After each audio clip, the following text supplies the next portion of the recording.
Hey, what is up everyone, it's me, Richard Comiskey.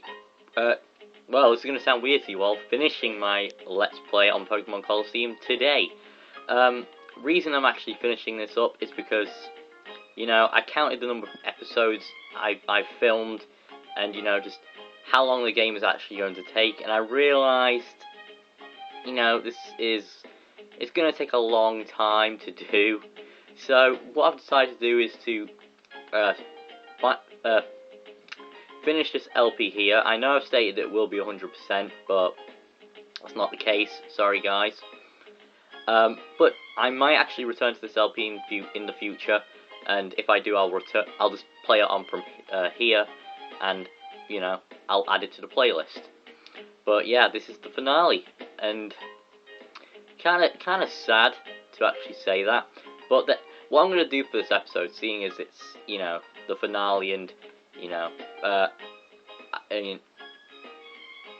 sorry about that, my voice acted all funny there, but anyway, as I was saying, seeing as it's the finale, and there are a lot of, well, I can't really remember where to go in terms of shadow Pokemon, what I'm actually going to do is just basically wander around and just give you all my final verdict on the game, as a whole. I mean, I know I did that a few episodes ago, but they were only brief, but now I'll actually have time to share my full opinions with you about this game. So, yeah, let's get started on that.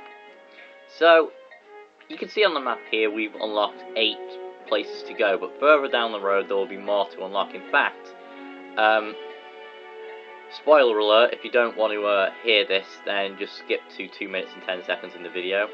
You actually unlock the admin's headquarters in the top right, and there, from there, you can capture more shadow Pokemon as well, and that is required to actually complete the story.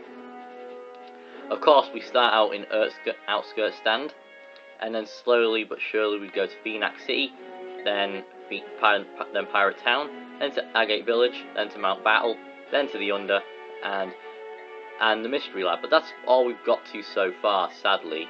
But in terms of a Pokemon game, it still keeps that, fresh vibe going of different places and different atmospheres, which I like a lot. Obviously, the soundtrack for each town or place is different. Although I don't really find the soundtrack to be that impressive, to be honest. It's just the music's way too short, and it just loops like crazy, and it gets really, really boring after a while. With the exception of the Relic Forest in Agate Village and Mirror B's theme. But yeah, that basically does it for the soundtrack. Graphically, for the year it was released, I think it looks fantastic. Although the character models are reused, I do think that the graphics are impressive, and it really does pop out when you're playing it on HD TV as well. And the way the game looks, it really does give you a good sense of atmosphere too. Also, the game's length, like I mentioned earlier, at the beginning of this vid, it's a long game, so that is definitely a plus in my book. Because it'll keep you thoroughly entertained for quite a while. A lot of plot twists. Yeah. If you're gonna have this much fun, you want to make sure the game's long, and they did that completely correct here. Also, the story is vastly different to those of the DS and Advanced games, and the Game Boy Color games as well, because it's all about gotta catch them all with it. Whereas in this game, if I actually get the thing up here, you can see there it actually says story mode, got to save them all. So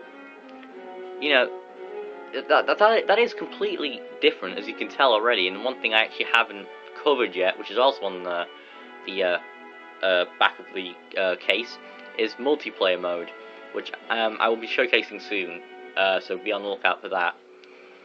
But yeah, that basically actually does it for this this vid. So what would I give this game out of 10? I would say a 7. It's not the best Pokemon game I've ever played. No way. That honor goes to Pokemon Yellow. But does it does it rank up there with some of the best? Of course it does, because of its uniquity. You know, like I said, the soundtrack can be a bit bland, and you know, sometimes length can be an issue.